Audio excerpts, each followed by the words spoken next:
también avisarle que ya están aquí los maxi abogados David Peña y Federico Anaya, que después del programa que tuvimos la semana pasada, pues bueno, el abogado Priego, Gutiérrez Priego, hijo del general Gutiérrez Rebollo, respondió a algunas de las observaciones o críticas que hizo el maxi abogado Federico Anaya, y pues él dijo, pues solicitamos, si está bien, un debate, un derecho de réplica, y acordamos ya el día de mañana tendremos un programa de perspectivas y estaremos pues dedicándole la hora precisamente a que haya un debate entre Federico Anaya o un diálogo, como usted lo quiera. Es que luego el debate lo manejan de manera muy como morbosa, y lo que nos interesa es darle una oportunidad a la palabra en términos respetuosos, así que estará Federico Anaya y el abogado Gutiérrez Priego teniendo una charla, un debate, una discusión sobre esto que se habló de, pues si el presidente Andrés Manuel López Obrador estaba obligado a entregar estos premios, diplomas, reconocimientos, como usted le quiera, pues parte de eso es lo que se habló, y va a haber este diálogo mañana martes a las 3 de la tarde, así que está cordialmente invitado. David Peña, Federico Anaya, muy buenos días, Maxi Abogados. Buenos días a todas y a Buenos todos. días, ¿cómo están? Buenos días. Buenos días, David. Buenos días, Federico. Bienvenidos. Tarde, pero sin sueño. Tarde, pero con sueño, exacto. Oye, Federico, se ve que hace frío ahí en la cueva, ¿verdad? Sí, Ok, porque mira los contrastes, cómo está Federico y cómo está David. No, se ve que ahí David tiene calefactor, se me hace. Es clima cálido.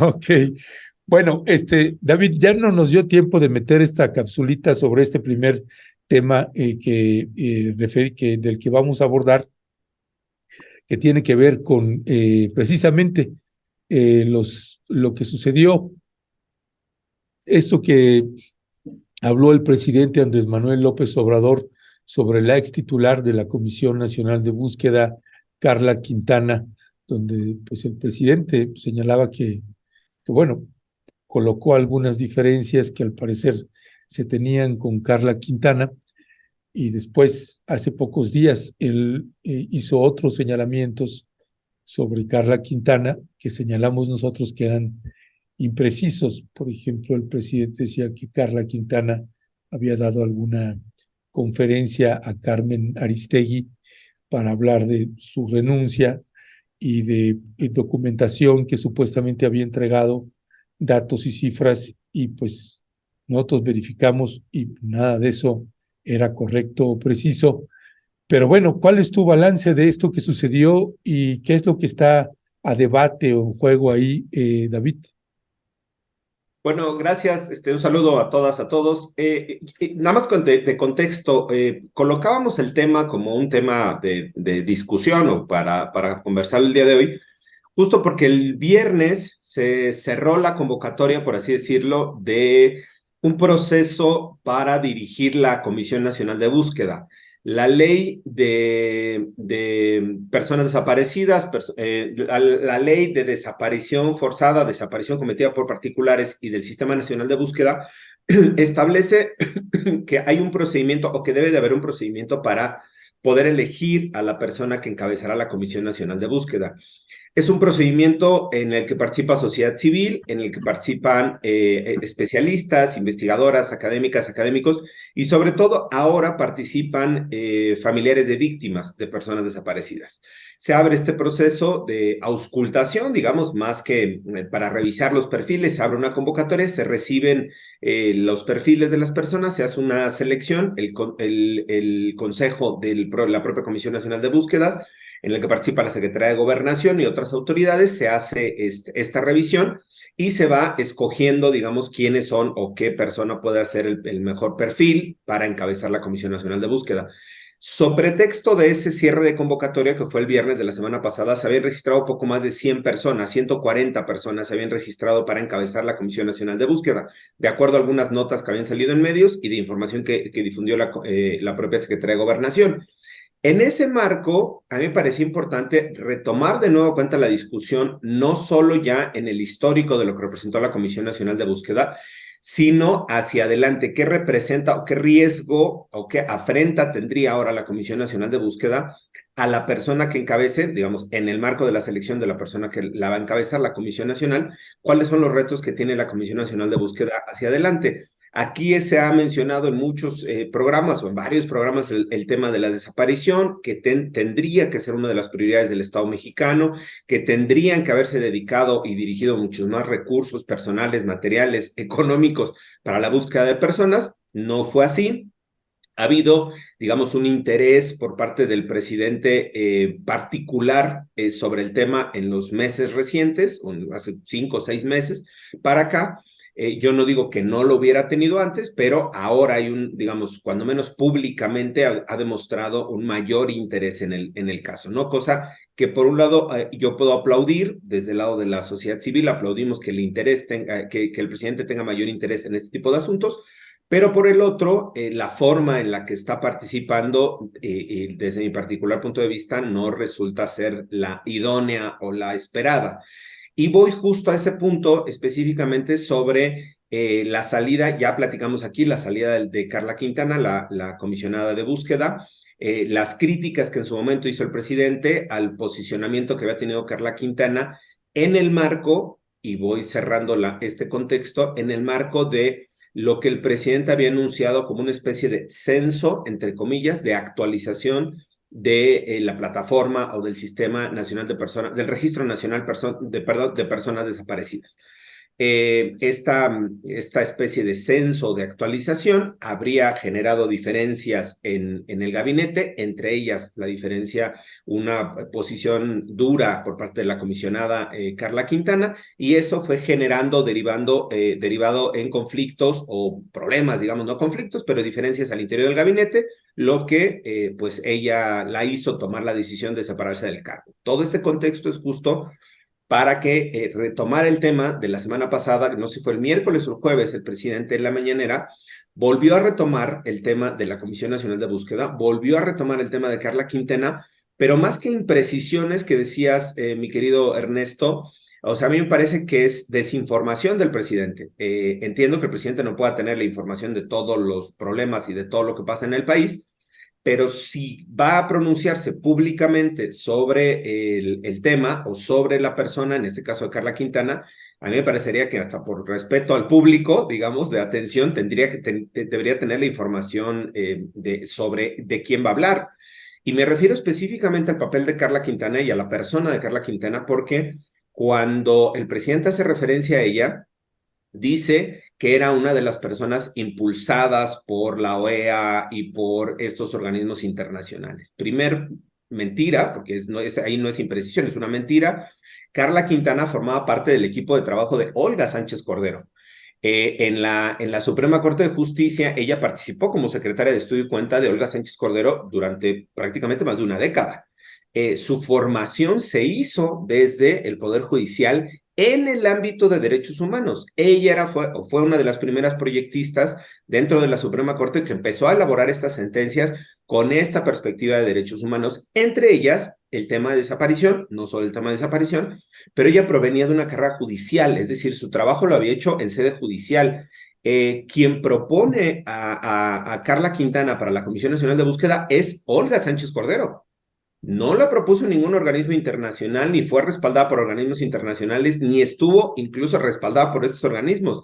Incluso, y ya aquí en parte de la memoria, cuando se propuso a Carla Quintana, muchos de los colectivos y organizaciones que participamos en sociedad civil criticamos la propuesta de Carla Quintana, porque no provenía justo de sociedad civil ni tenía esta experiencia en el ámbito internacional, venía de sede judicial y se criticó la propuesta y aún así logró los consensos, logró el apoyo y logró ser nombrada comisionada. Entonces, primer punto, me parece que es muy importante aclararlo.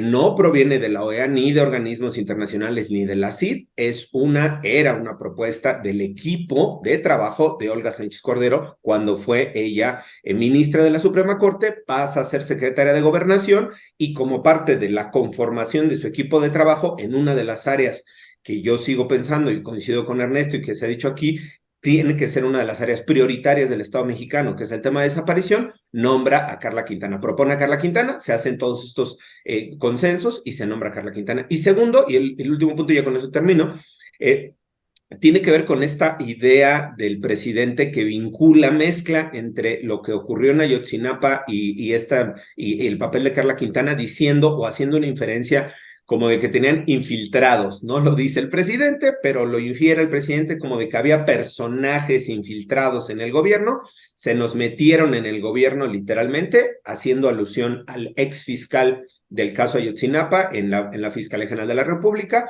y tangencialmente a Carla Quintana. Ahí igual, solamente aclarar, en el caso de Omar, el ex fiscal, Omar Gómez, creo que se apellida, el apellido es Omar Gómez Trejo. Omar Gómez Trejo, él había trabajado, él sí provenía de sociedad civil, ahí hay una diferencia, él proviene de sociedad civil, tenía trabajo en sociedad civil, e ingresa a trabajar con el GIEI en una de las etapas como asesor jurídico, consultor jurídico del propio GIEI. No proviene tampoco de recomendación internacional. Él tiene trabajo en sociedad civil, se incorpora como coordinador jurídico, algo para el tema del GIEI, y una vez que se abre el espacio de la fiscalía, lo proponen, pues porque era gente de confianza y digamos gente de trabajo reconocido desde sociedad civil. Y en el caso de Carla, insisto, era una propuesta específicamente de Olga Sánchez Cordero. En todo caso, y con eso concluyo, la crítica tendría que dirigirse a quien propuso, en este caso a Carla Quintana, que sería la propia Olga Sánchez Cordero. En todo caso, quien podría haber, entre comillas, infiltrado al gobierno, que parece que es una expresión bastante desafortunada del presidente, pues sería la propia Olga Sánchez Cordero, quien propuso originalmente, en su momento, a Carla Quintana como comisionada de la Comisión Nacional de Búsqueda. He ahí el larguísimo contexto, disculpen ustedes, pero para hacer la introducción a este tema.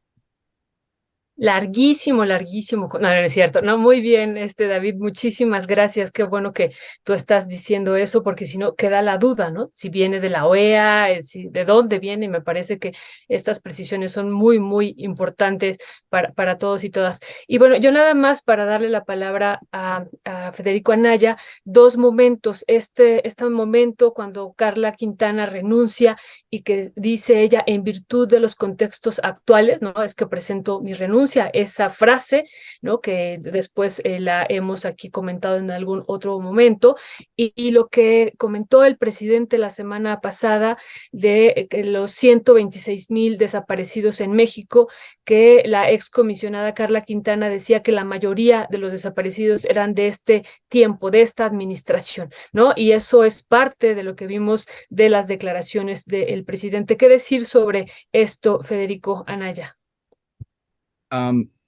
Bueno, de entrada, el último tema, o sea, ¿cuál es el número real de los desaparecidos? Es, yo creo que el tema de fondo más grande, y como tú dijiste, Violeta, eso es lo que separa la opinión que asumimos tiene Carla Quintana, porque Carla Quintana nunca nos ha dicho cuáles las circunstancias de contexto. Porque efectivamente, como nos explicó Ernesto, ella no ha hecho declaraciones. El presidente se llama a ofensa porque el argumento sería que la mayor parte de los desaparecidos son en ese sexenio. Yo tengo aquí un problema, y es que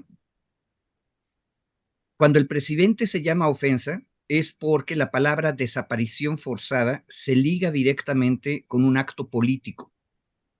Y esa es la tradición latinoamericana. O sea, cuando hablamos de desaparecidos es porque el Estado o fuerzas paraestatales secuestran a una persona y jamás la presentan en ningún lado y no se vuelve a saber de ella. Esa es la definición sociológica de lo que es una desaparición forzada. Y esa idea sociológica sigue quedando en el imaginario. Ahora, ¿cuál es el problema? La manera de contar desaparecidos en México la pasamos, eso ya pasó, ya ocurrió, no podemos echarnos para atrás, pero empezamos a contar desaparecidos a partir de las cifras de secuestros que dijeran las fiscalías de los estados y la Fiscalía Federal. Y el problema es que cada una de esas fiscalías contaba como quería y dejaba de contar cosas. Y en mi opinión personal es que fue una locura porque llegamos a incluir dentro de la lista otro universo de personas que no desaparecen, sino que están perdidas.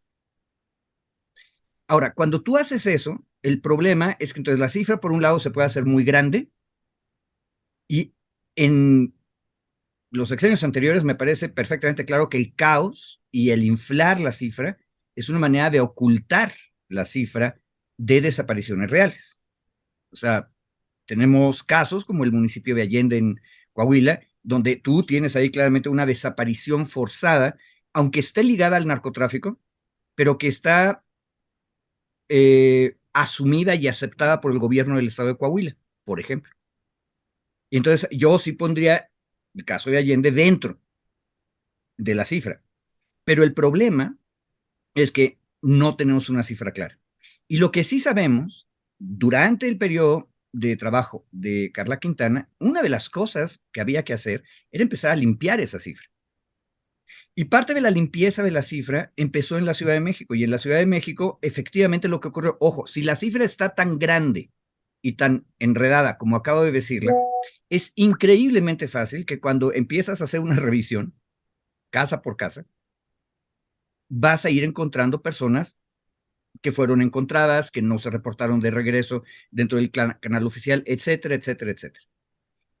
Pero ese fenómeno que ocurrió en la Ciudad de México, no sabemos en ese momento si está ocurriendo o va a ocurrir en los otros 31 estados de la República.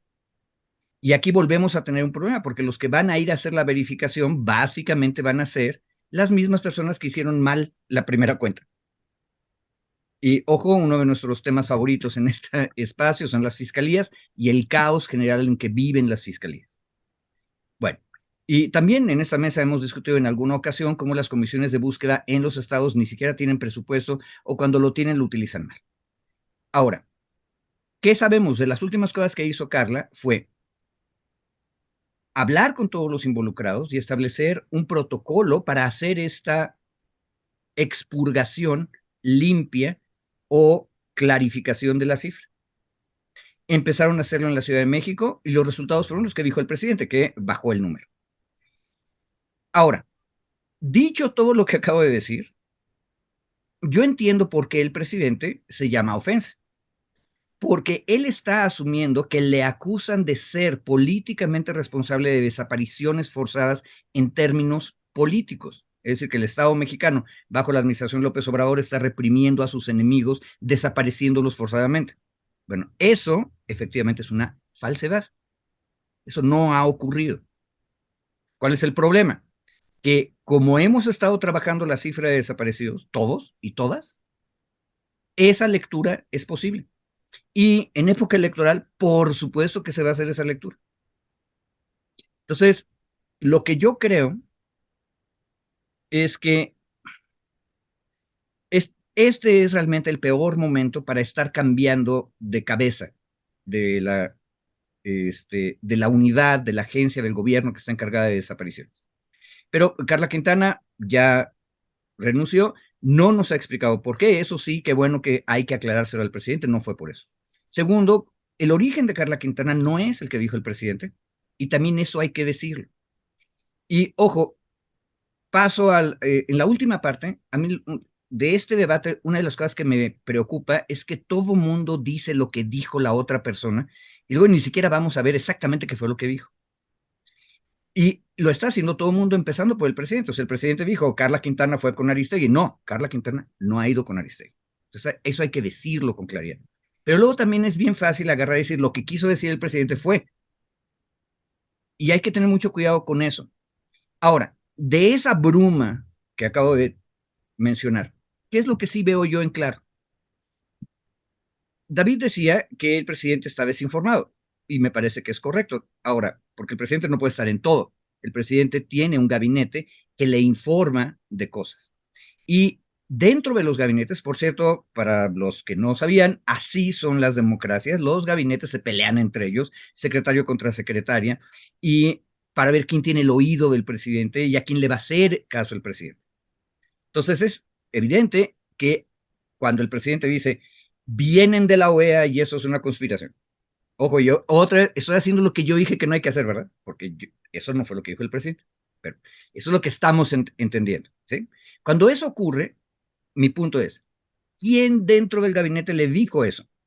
Y eso, desde acá afuera, sin estar adentro del gabinete, es bien sencillo imaginártelo, porque los discursos y las narrativas anti-OEA, anti-ONG, son permanentes. Nada más tienen que ver ustedes la prensa de los últimos 30 años y van a encontrar sistemáticamente una fuente de ese tipo de discurso o de narrativa, que es la Secretaría de la Defensa Nacional.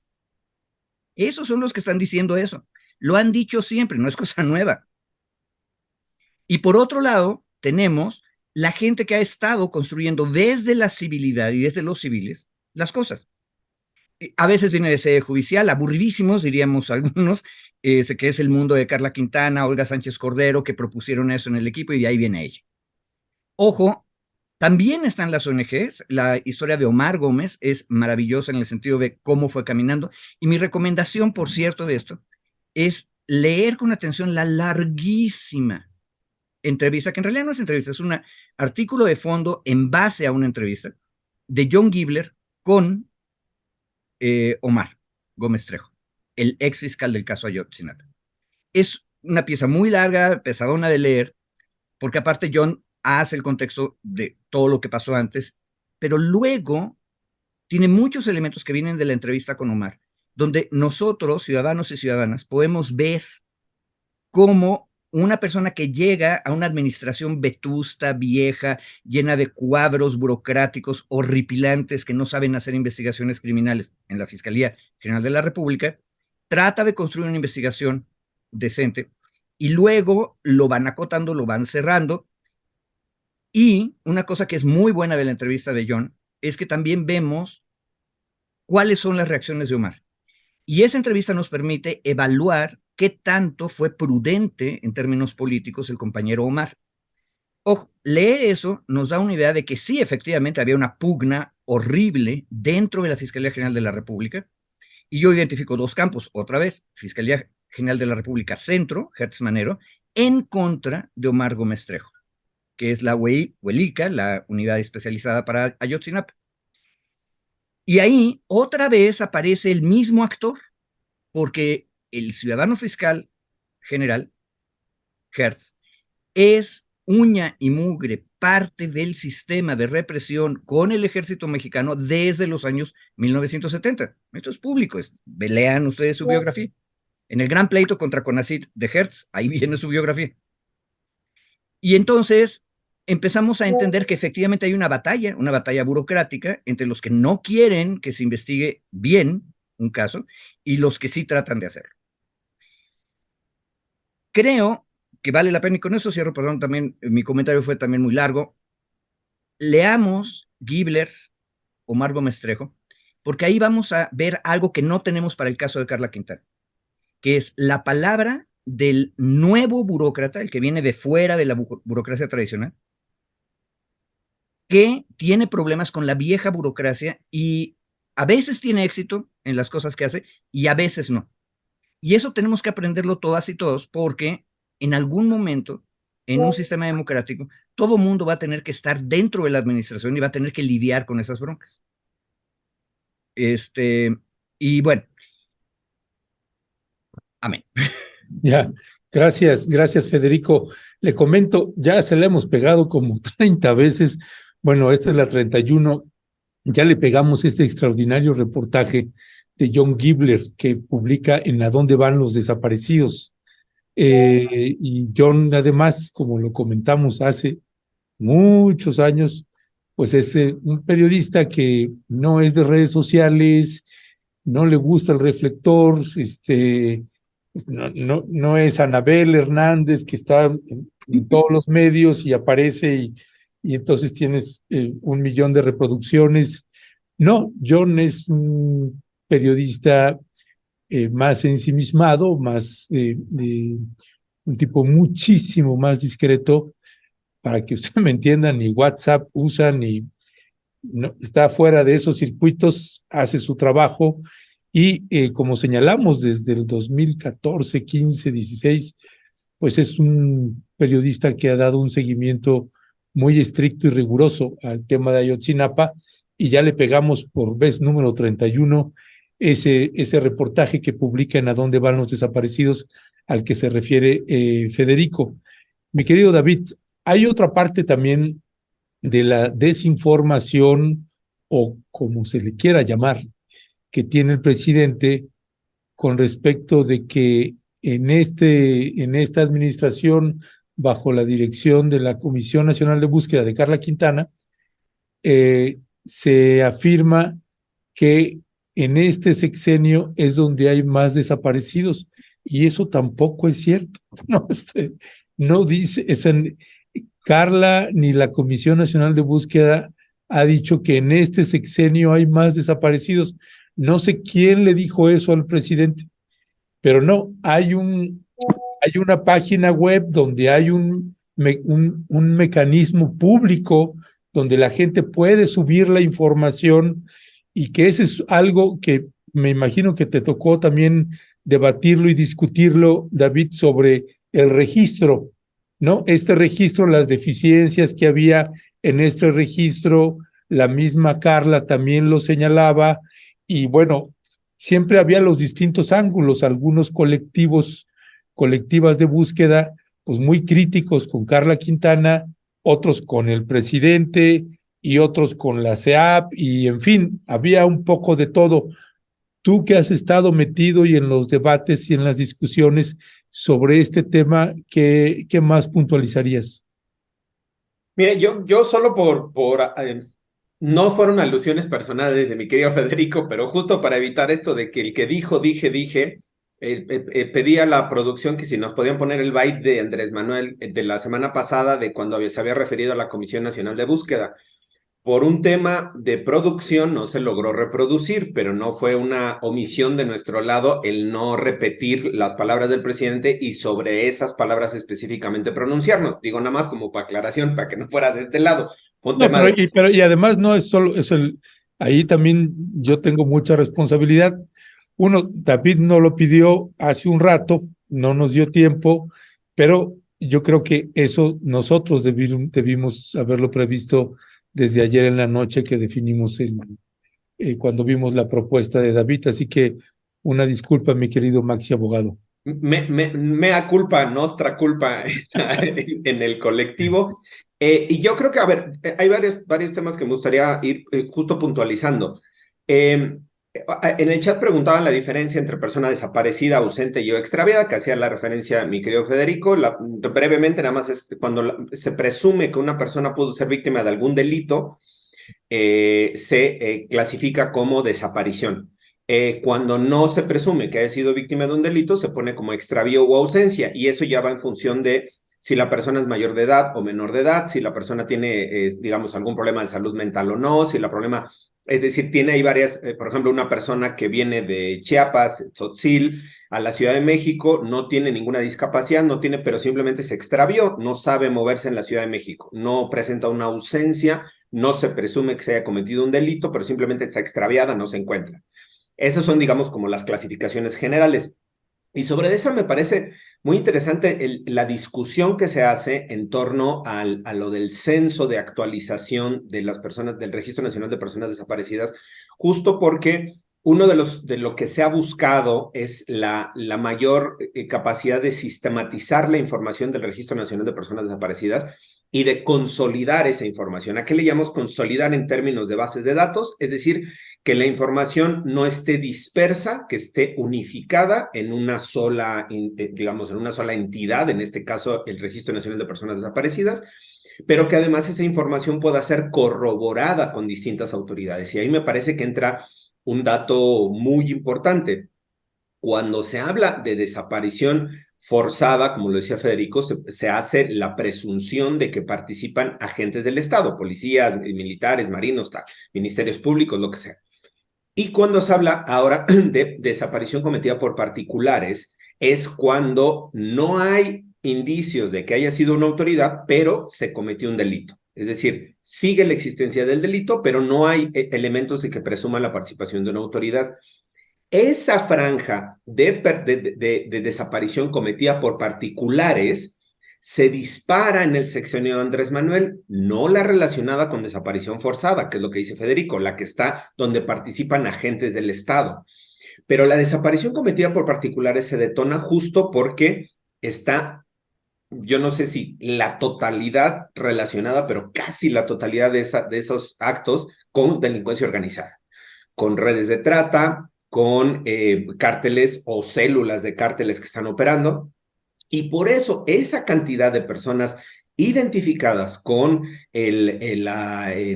digamos, con estas desapariciones cometidas por particulares, tiene un aumento considerable en el actual sexenio. Y eso se debe, e intento explicar, probablemente si Carla Quintana nos da una entrevista me pueda corregir, pero no ha dado entrevista, se debe a que la metodología para hacer estos registros se fue perfeccionando.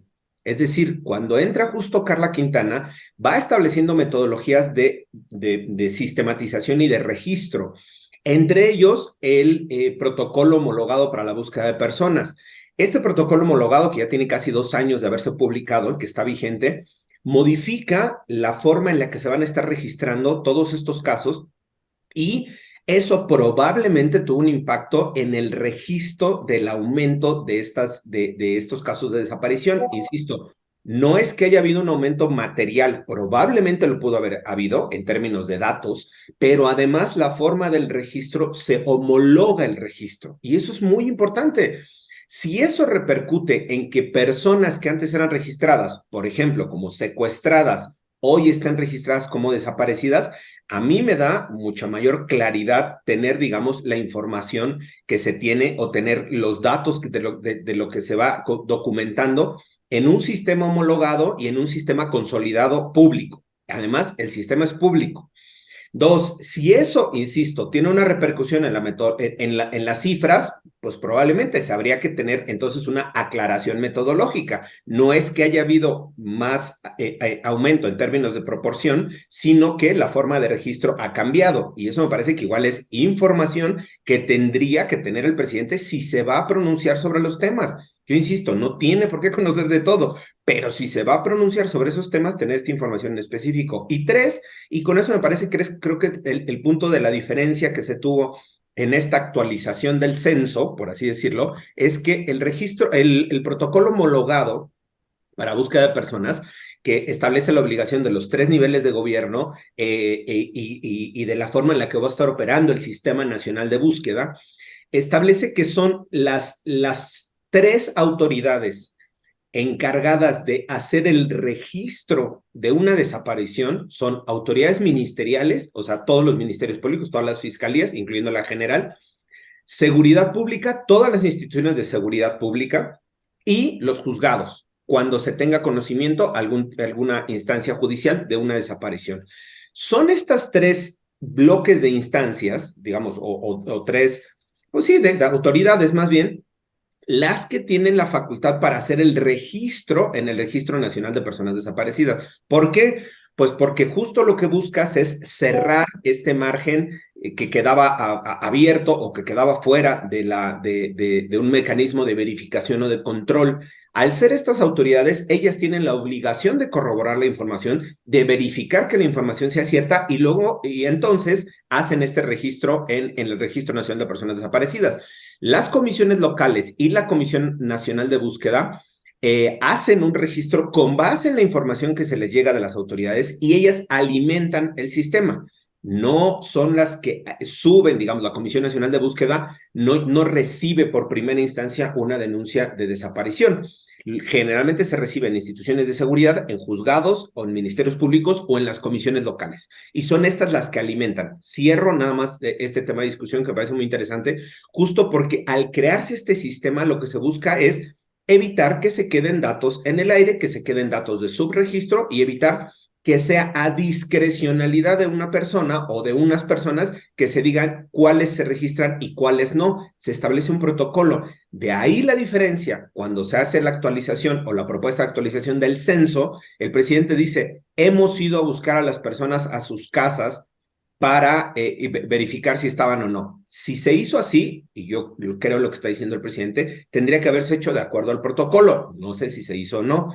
Las personas que tendrían que haber hecho las visitas solamente eran de las comisiones de búsqueda y o de las fiscalías, porque son las autorizadas para modificar el registro de personas desaparecidas. Si fueron personas de la Secretaría del Bienestar, que fue lo que se había dicho, el presidente lo dijo, que harían las visitas de las personas de la Secretaría del Bienestar, no están facultadas para hacer este registro ni para modificar los registros en el Sistema Nacional en el Registro Nacional de Personas Desaparecidas. Entonces, la información que se pueda recabar ahí, digamos, deja de ser del todo confiable, no porque dude de las personas de la Secretaría del Bienestar, sino porque no tienen ni las metodologías, ni los protocolos, ni la información para, digamos, alimentar o modificar los datos del Registro Nacional de Personas Desaparecidas. Y concluyo.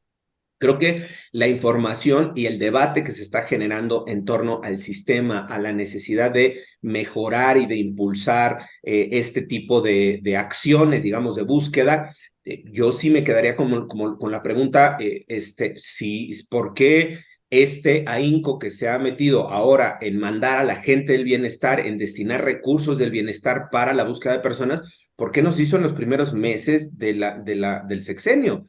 ¿Por qué ahora que las cifras, de acuerdo a esta metodología, a este registro, pueden presentar un incremento, yo no digo que sea mayor a los anteriores, pero un incremento, hoy que se coloca en un tema de atención política o electoral, se llama la atención y entonces hay que dirigirle recursos? ¿Y por qué no se hizo desde el inicio del sexenio y por qué no se dedicó todo este personal y todo este ahínco a buscar a las personas que en ese momento estaban desaparecidas? Probablemente se hubieran encontrado algunas más o muchas, yo no sé, y se hubiera trabajado también en destinarle más recursos a las acciones que estuvo haciendo la Comisión Nacional de Búsqueda, que aquí también se dijo en muchos momentos, eran limitadas, tenía recorte presupuestal y se enfrentaba a muchos obstáculos para poder avanzar en este tema. Muchas gracias, David. Pues ya se nos está acabando la hora con este tema y bueno, yo quería comentarle y preguntarle a Federico Anaya, bueno, ya dijimos esto de la OEA, lo de Carmen Aristegui, lo de los 126,000 desaparecidos, pero bueno, revisando la versión estenográfica que ahorita se la compartí a Ernesto, igual sería interesante que la pudiéramos socializar con la audiencia.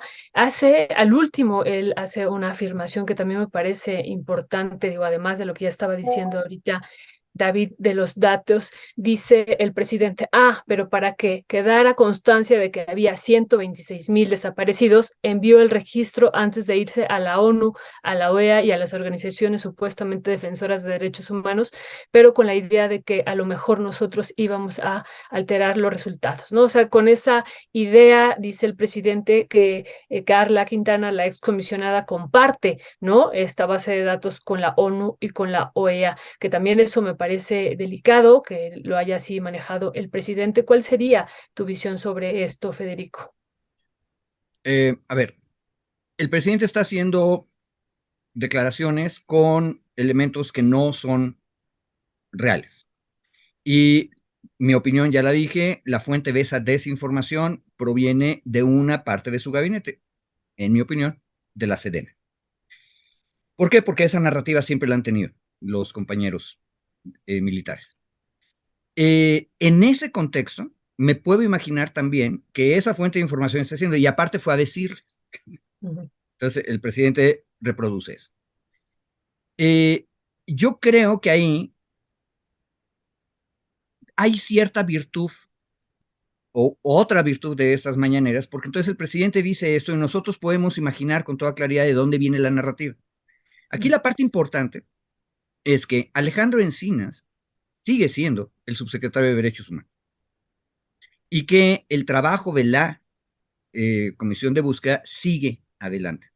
La CEAB tiene una serie de broncas un poco más complicadas, pero ahí siguen adelante. En otras palabras, nosotros desde afuera del gabinete podemos ver que la batalla entre secretarías dentro del gabinete continúa. Y yo creo que lo que tenemos que hacer es aclarar cosas, como dijo David. El sistema y la base de datos son públicas. Entonces, si se las mandas a tu tía Eudubiges, o a la ONU, o a las ONGs, no es problema. Aparte, el asunto de las cifras va a ir cambiando. Y en ese punto, por cierto, sí quisiera nada más hacer una aclaración técnica. No es, ciudadano abogado Peña, nada más una cuestión de formalidad, tiene o no tiene facultades. No. De hecho, el proceso de depuración de esta base de datos era obvio que lo tenía que hacer la comisión de búsqueda, pero también era obvio que la comisión de búsqueda no tenía suficientes elementos. De hecho, hubo un proceso largo bajo Carla Quintana de preparación de personas que fueran a hacerlo, y muchas de esas personas venían de bienestar, eso es cierto, pero no se mandó a la gente de bienestar que no tiene facultades o no sabía a hacer algo que no sabían hacer. No, eso fue un proceso que aparte Carla Quintana estuvo involucrada en eso, de preparación de las personas que hicieron ese trabajo. Ahora, ¿cuál es el problema? Que lo que ya dijimos, la base de datos es un caos. Y otro pequeño detalle. Si ustedes van, detalle histórico, a la prensa del siglo XIX, van a encontrar una tras otra, en todos los periódicos de toda la República, feminicidios. Pero jamás van a encontrar la palabra. ¿Por qué? Porque no existía. Claro. Pero estaban matando a mujeres por razón de ser mujeres.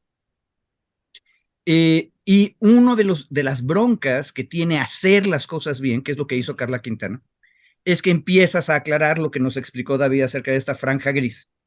Y entonces los números aumentan.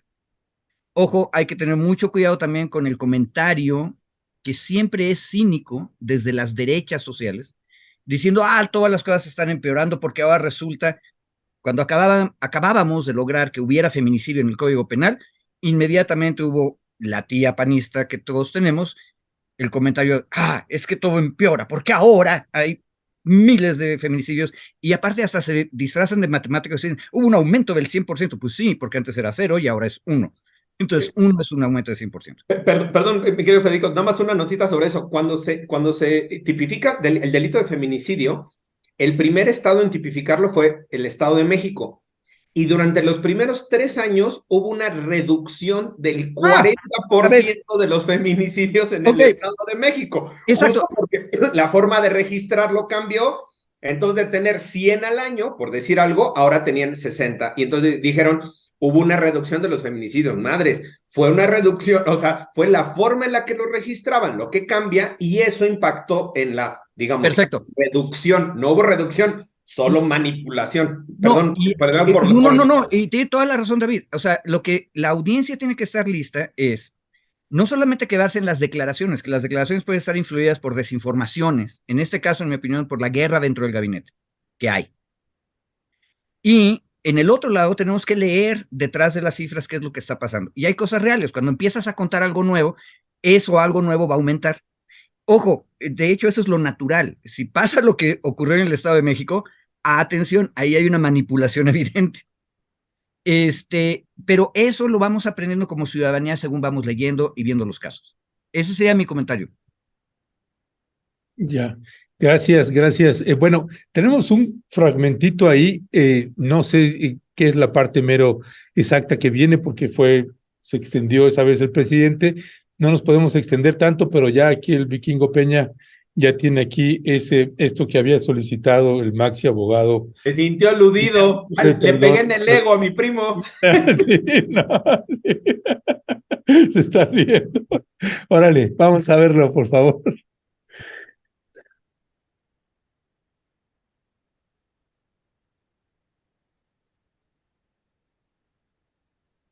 De los de la Ciudad de México. Audio, señor. Ahí están. Y estamos terminando el censo. Cuando se dan cuenta de esto, renuncia y se va con Carmen Aristegui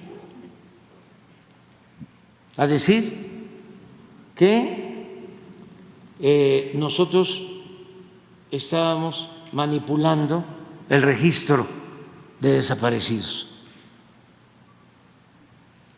así como se lo estoy planteando. Entonces estamos buscando a los desaparecidos, nos da muchísimo gusto. Acabo de estar en Nuevo León hace relativamente poco y la coordinadora de bienestar, Judith, contenta, dice, ya encontramos a más personas. Todo el mundo está buscando y los estamos encontrando y vamos a dar a conocer. Pero para que quedara constancia de que habían 126,000 desaparecidos, envió el registro antes de irse a la ONU. In just a few minutes, I'm going to show you how to pick up 3,145 Spanish words. Comercial. Sí. Bueno, es que era directo de la página de YouTube. Ese fue parte del comercial, ¿verdad? Parte del comercial, sí. Pero bueno, yo nada más añadiría esta parte que, y lo dije ese día que el presidente hizo estas declaraciones, hay veces que uno dice, no, pues es que le están viendo la cara al presidente o no le están diciendo la verdad.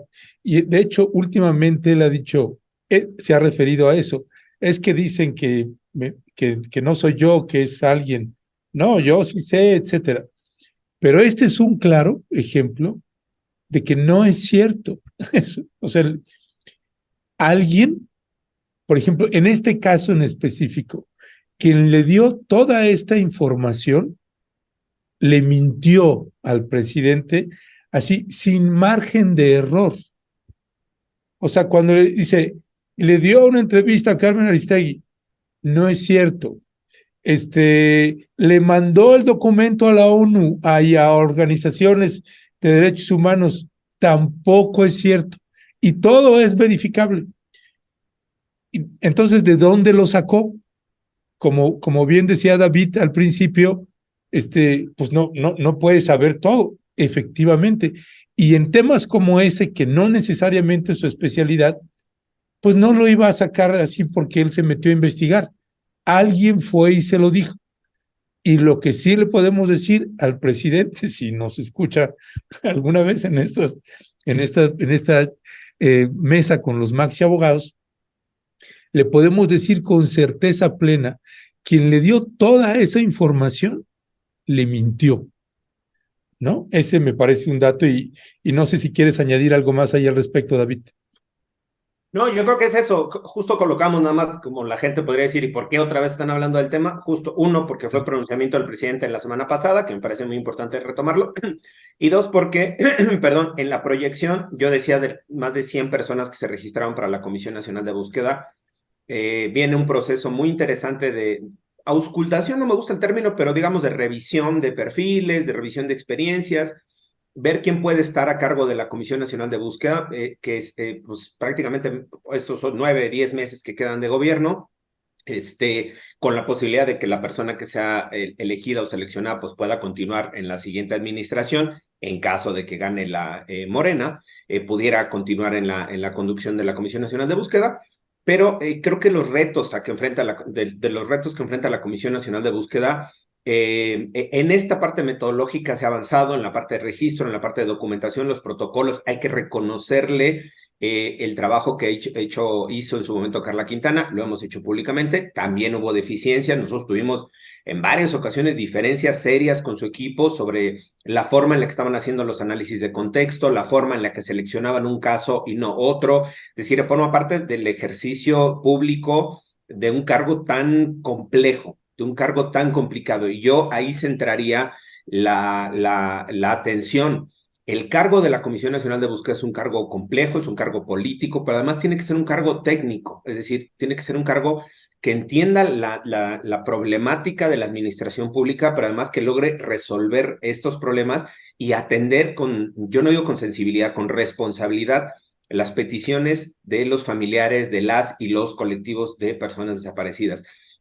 y hay uno dentro de las críticas que se estuvieron haciendo en este proceso relacionado con las personas desaparecidas, era que hace, creo que ya 2 semanas, si no recuerdo, 3, quizá un poco más, se nombró al encargado de la comisión, ahora será el Registro Nacional, esa es la comisión forense, pues se me fue ahorita el nombre, ahorita les paso el nombre exacto, el Registro Nacional de Identificación Humana, perdón, el sistema que ahora va a tener la identificación humana, porque no es para complejizar el asunto, pero sí del universo de personas desaparecidas que se logran encontrar restos de personas sin vida, se hace un registro de un centro de identificación humana, se manda toda esta información que estaba dispersa, desagregada, que se formó en el Sistema Nacional de Búsqueda a propuesta del propio mecanismo del Sistema Nacional de Búsqueda, encabezado por Encinas y por Carla Quintana.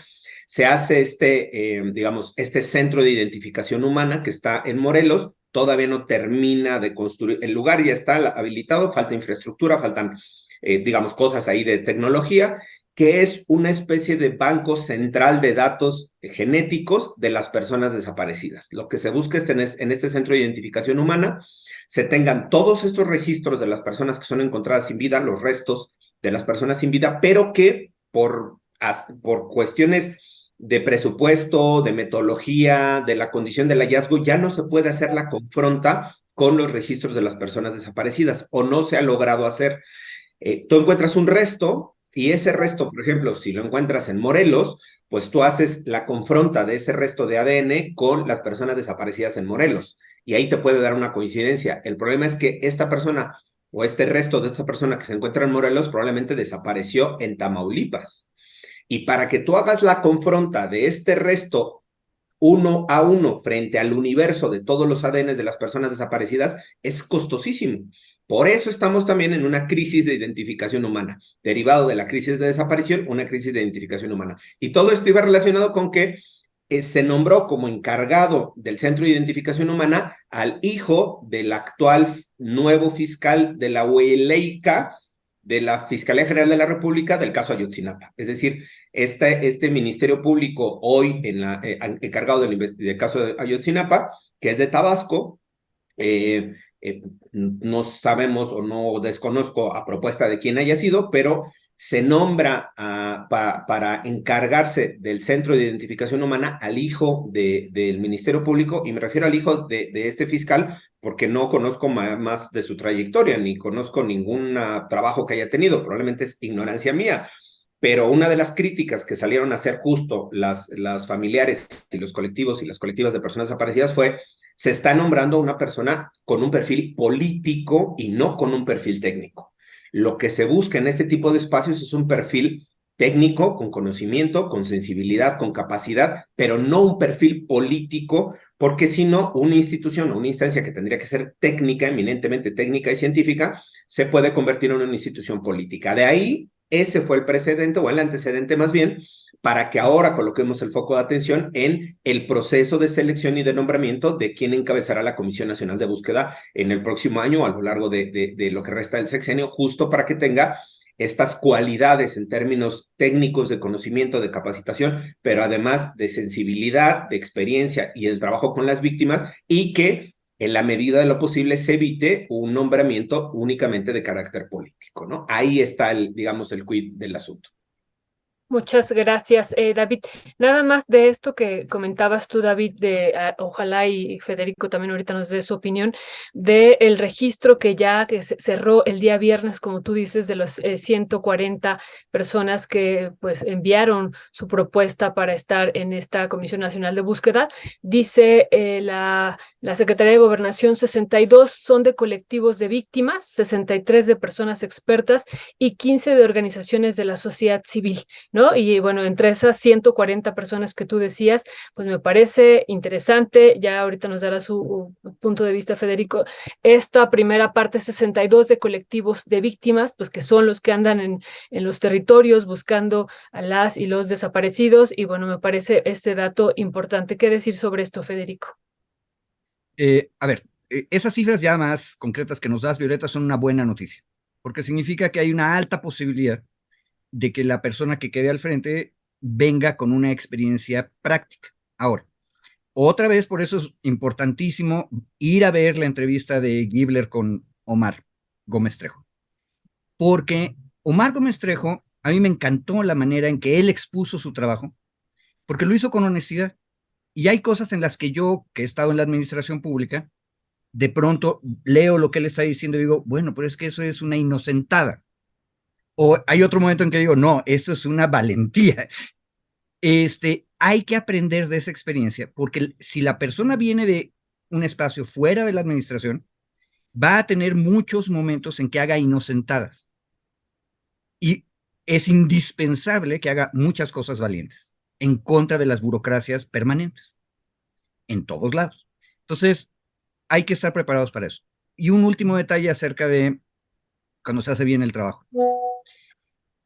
Ahorita en lo que vimos del video de la declaración del presidente, bueno, ya aclaramos las cosas donde fue desinformado.